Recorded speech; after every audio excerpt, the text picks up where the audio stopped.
Hey guys, Hey. I'm Taylor. I'm Adrian. And today is movie day, so we are going to be looking at the new Alice film, Alice Through the Looking Glass. Welcome to the Fandom Bar.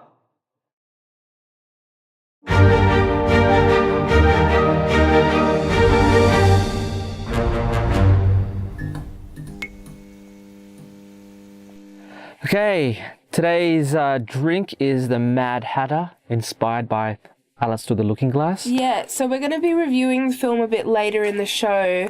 There will be, like, spoilers, kind of. Spoiler-filled show. Has to be. It has to be, but at the same time, it's kind of one of those things where you can see it and talk about it, but you still can go and watch it and enjoy it type thing. Like, it's... Yeah. Yeah. Yeah. Yeah. Yeah. But, yeah, no. But before we get to that, we're going to go through some news first. So first on our news... Battlestar Galactica BSG. Ew. Ew? What do you mean, ew? I never got into it. Anyway, after the end of the reboot series, the 2003 reboot series, which ended 2009, I believe.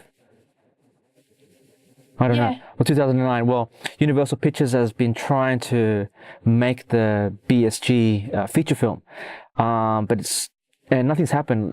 It's went all quiet for a while, but just this week there was news that sprouted up that they're eyeing the Hunger Games director Francis Lawrence to be the director for the Battlestar Galactica feature film, which is like, okay, yeah, well, we'll see, but it's just a rumor. And also they've got Lisa Joy, who's the writer who's wrote the HBO's new series Westworld, which still has to... It hasn't come out yet. No, it has yet to come out. And but they reported that it was going to be based closely to the original 1978 series, which, I grew up watching the 78 series. I mean, I love that show. You grew up watching. Yes. He's old. He's old as fuck. Can't beat the originals. It's the best. So, yeah, keep you posted on that. Yeah? Yeah. Is that like top series for you, or? It was one of the top series for me. I mean, it was unique. I mean, it's Star Wars had just come out in '77, so I think unique. Like, but wasn't there like Star Wars? No, well, Star Trek was that Stargate thing? No, Stargate. It was like '90s. I don't know. There's just so many. No, because Star Wars had come out, so that like all the studios like, whoa, we're gonna do something like this. So they created the series Battlestar Galactica. Glenn A. Larson, and told the story of it's a sister colony out in another galaxy. Humans. Yeah, of humans and homeworld of Caprica, and they were fighting a war against these robots called Cylons. This is the original series, people.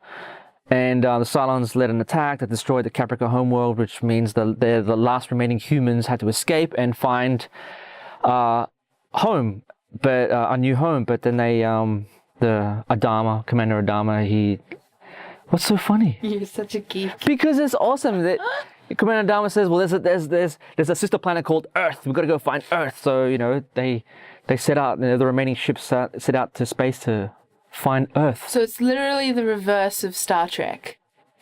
Well, Star Trek, they're going exploring. Yeah, they're going to explore. So these guys, they're going to find Earth. So it's literally the reverse. Well, it's not. They've been chased by the Cylons, and it lasted for about one season. But it was such a good series. It had this good awesome characters and space battles and yeah. And the theme, I love the theme. My God, it's so grand. The battle stars and anyway. I don't know. Maybe if when the movie and that comes out, if I think it's like... No, you have to watch the series first. Well, no, because the thing is that they'll be like doing a movie to invite audiences to come and watch it. Yeah, but wouldn't you want to watch the original series? Why not? No. I didn't watch the series of Star Trek until I'd watched all the Star Trek movies. Why? Well, because Star Trek was old as fuck. And I was born in the 90s. God, Gen Ys. Anyway. Moving on. What's the next bit of news? Next one is the Rogue One reshoots. Rogue One. Are you getting nervous? Do you feel nervous about these reshoots? When I heard the report, I got a little bit nervous. It was like when you don't hear of reshoots, especially, I mean, you hear reshoots, but you don't hear reshoots of like Star Wars, you know? But it was more that they said like trouble with Rogue One. Yeah, they made like the media like there's trouble. So basically, if you're living under a rock, so they wrapped up Star Wars. They wrapped it up about 2 months or so ago, and they've made the first like executive cut. Yeah. So they've pieced the film together and stuff to send it off to the execs at Disney. Yeah. And I guess some of Lucasfilm, wouldn't it? No, well, they didn't say. They said Disney execs. It's Disney execs that have made the decision, but basically what they've said is they're like, whoa, this doesn't match the tone of episode 4, which is, it's all meant to tie in, like it's meant to happen like literally like 10 minutes before episode 4. Well, episode 4. Supposedly the end of Rogue One leads into like episode 4. Like they're going onto Leia's ship or something, like supposedly. But basically they're saying it's not matching that tone, which I think is good. Like I think it's important to match that tone. Well, watch Star Wars for that tone. Yeah, but the teaser for Rogue One was like, that was awesome. Whoa, what is this? And seemed like Mon Mothma. Yeah. Where'd she come up? You know. And like you were like, it's the same lady, and I'm like, no way, she didn't age that much. Like, you said that. No, I was like, she looks like she's aged in 30 years, so I'm pretty sure that's not the same person. No, it's not. I was right. But the execs at Disney were like, yeah, it doesn't match the right tone. And I think JJ got to see it. JJ Abrams got to see it. But I heard there's no word of what he said. You know, No, well, I think he was there to like offer help. Oh yeah. Yeah, and so now they've gone into another month of reshoots and stuff, which isn't uncommon. But again, just because they were like, Star Wars in peril. I mean, even Mads Mikkelsen? Yeah. Mikkelsen? So he's bad with names too. Sorry, Mads. I think you're hot. We love you, Mads. I think you're so hot.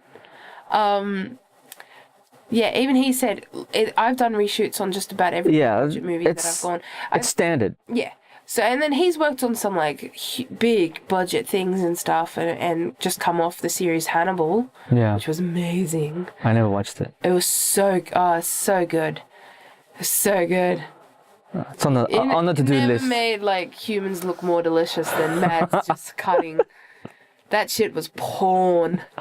That was the best. You want to talk about food porn? That's like food and torture porn just rolled into one, but you're happy anyway. No, thank you. Like, yes, please. But yeah, so he was like, yeah, I've done reshoots on everything, but I guess it's just the magnitude of everyone's looking for a drama, everyone's looking for that like little golden nugget of a story, and what better than to splash out like Star Wars in peril? That'll be fine. It'll be fine. Who's helming this movie? Do you know? Ryan Johnson.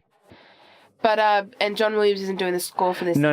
Alexander Desplat. Yeah, and he's done his rounds and stuff like that. Yeah. He did the last 2 Harry Potter films, which is I don't find memorable. I find memorable. Go on, hum the themes for any themes from like Harry Potter 7 or 8, whatever.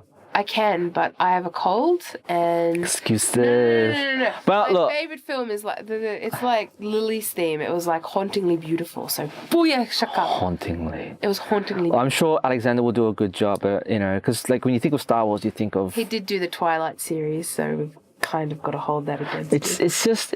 Yeah, scores today, you know... I mean, when you think of Star Wars, think of John Williams.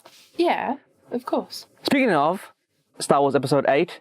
John Williams is returning. That's right. To do the score for Episode 8, which is rumoured to be the fall of the Rebellion. Yeah, the Rebellion. Yeah, Star Wars Episode 8, the fall of the Rebellion. Yeah, which is a rumour, but that sounds awesome. Like, that would be like my... Fall of the Rebellion. That would be like my favourite title, like, if that was what happened. Yeah. And so John Williams is returning to do this and Indy 5. Which is cool. But more onto this, I am super excited there's like tons of people that are like leaking stuff, and you can never know like really how well you can take on. Although for episode 7, there was these guys who worked for Pine Studios who leaked a lot of the stuff, and everyone was like, "Oh, you're lying," and then they were like, "Well," but those same guys are saying that like Leia's going to be using her force. Yeah, finally got to use the force, like big thing. Yeah, spectacular. So the rumors are going around that Leia gets gravely injured in a fight, and Benicio del Toro's character will be stepping up as the kind of Leia's character. Yeah, next in command. The next in command, and what's her name? Laura Dern. Laura Dern is also going to be part of the Rebellion, and she's going to be, but she's surrounded a lot by droids and other like non-humanoid characters. That's right. And apparently Oscar Isaac's character Poe Dameron, they don't get along and they clash. And of course Finn, and I'm a huge shipper of Poe Finn.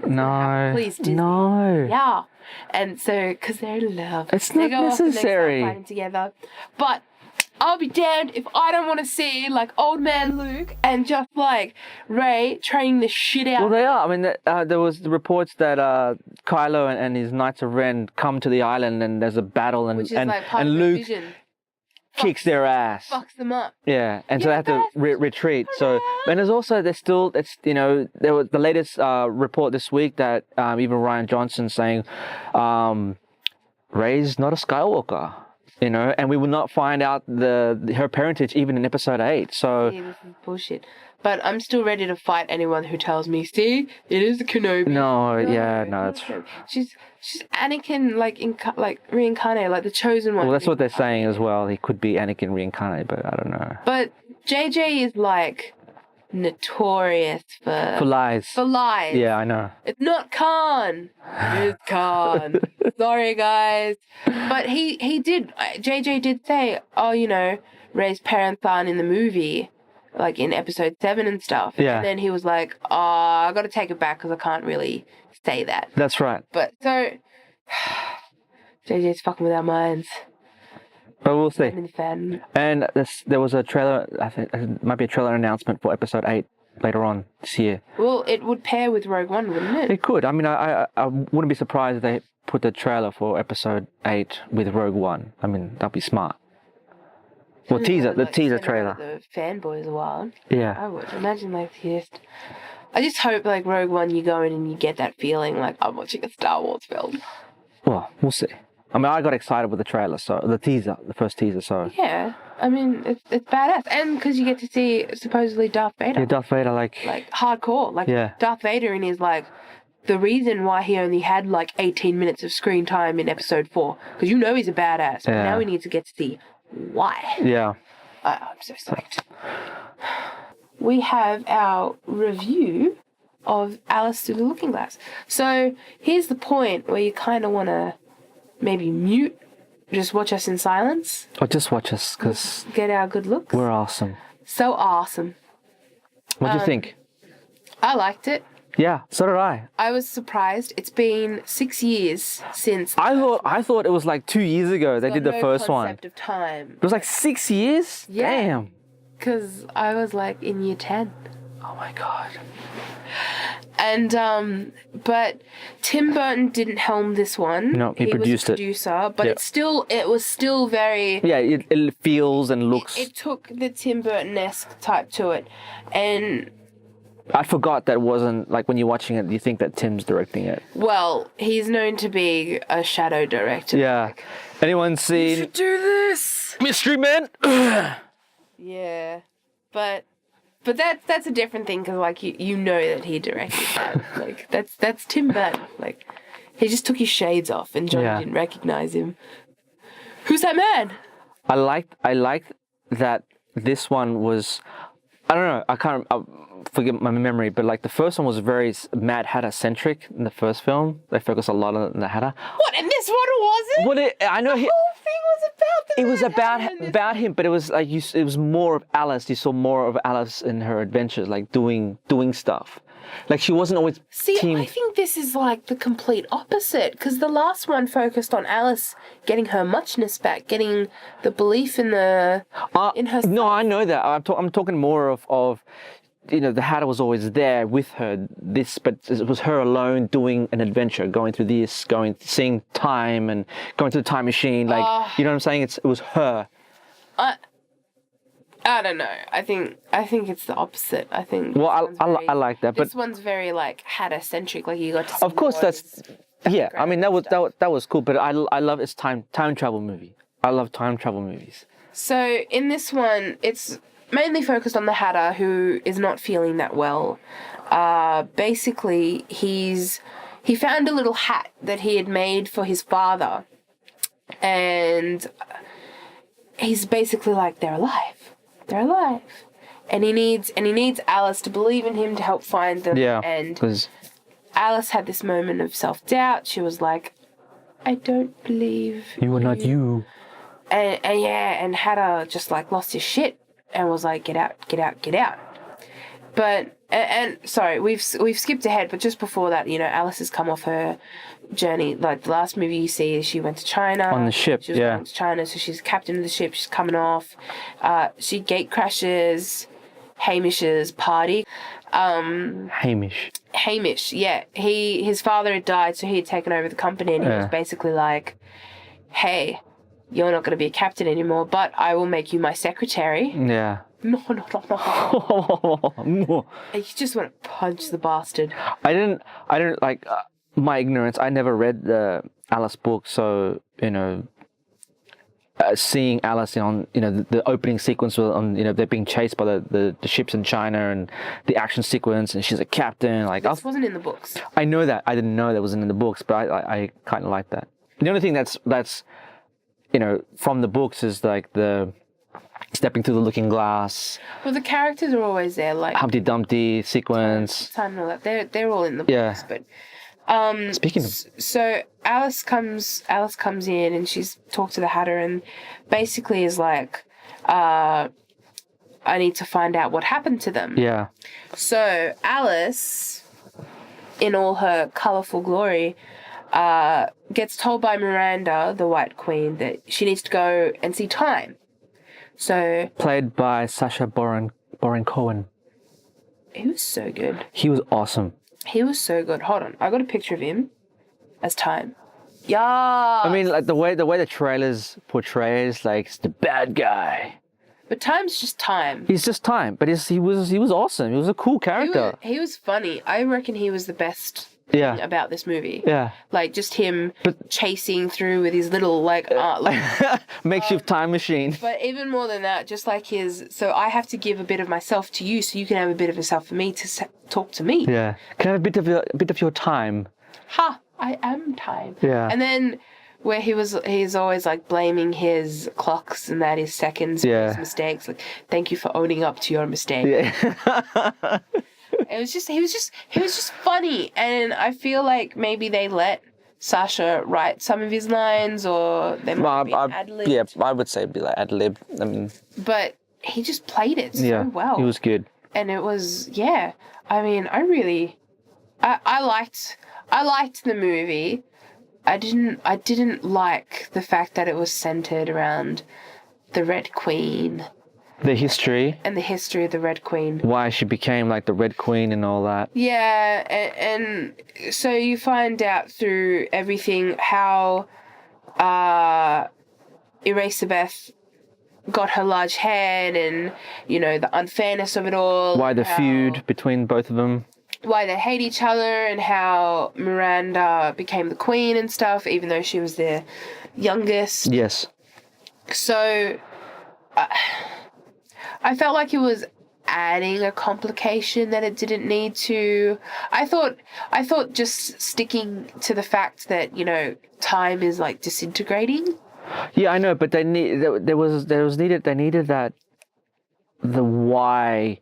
We need to know why they hated each other, I still feel like she's the Red Queen is meant to be like a badass character by herself. Yeah, but then you find out later that she's taken the Hatter's family and she's kept them for revenge and for all those years because they laughed at her and, you know, that's like badass. Like, they laughed at her, so she's going to kill all their families and stuff. Yeah. All right, I'm down with that.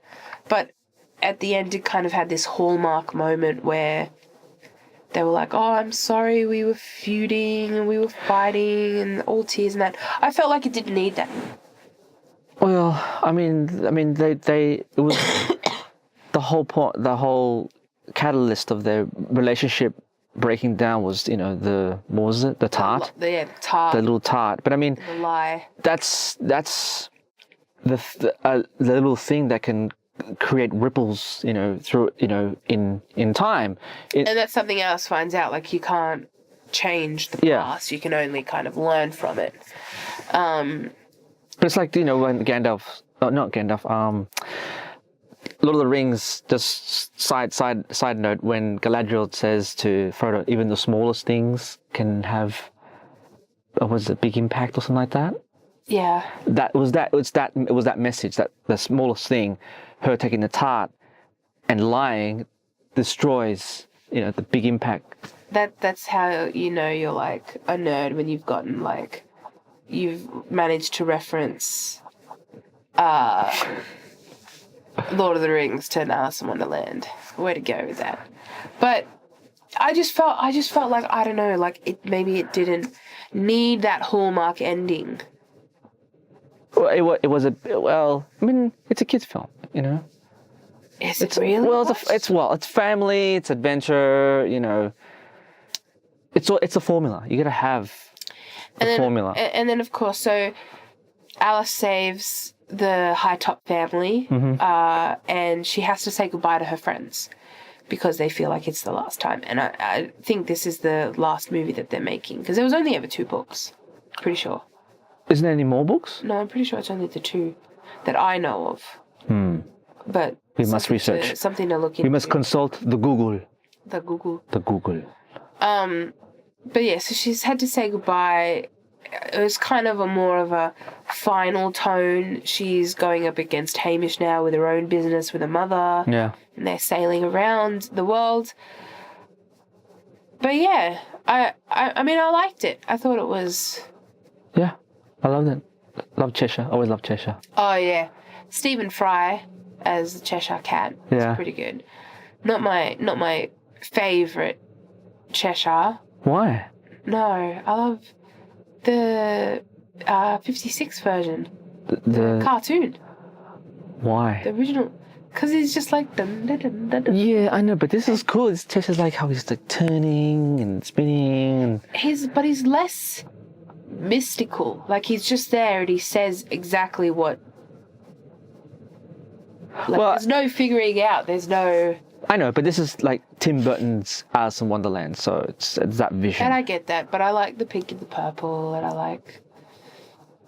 Score's great, Danny Elfman. Oh, yeah. Yeah. I love Danny Elfman. I like the score for this one. Well, he incorporated the same themes. So of course, I mean, it's... Alice's theme made it in there and stuff like that, but I'll be excited to listen to it myself on when its I own. Download it.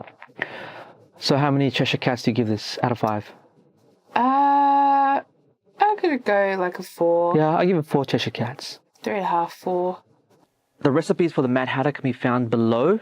And if you guys have any recipes, fandom-themed recipes that you want to send to us, just shout out to us on the Facebook and Twitter. Same with if you've got any like movies in that you want us to review, or like maybe a retro movie that you know is coming out or is around or is being showed in the cinema. We love that. Yeah, so make sure you subscribe. Subscribe. Yeah. That's very important. Click the button. Oh, and... Click it now. Click. No, fuck off. Click it now. Next week, Warcraft. Yes. And we have Gemma from Fandom Games here, because she'll review, because she's a game and review movie / thing. Yeah. So yeah, we'll catch you next week. See you then.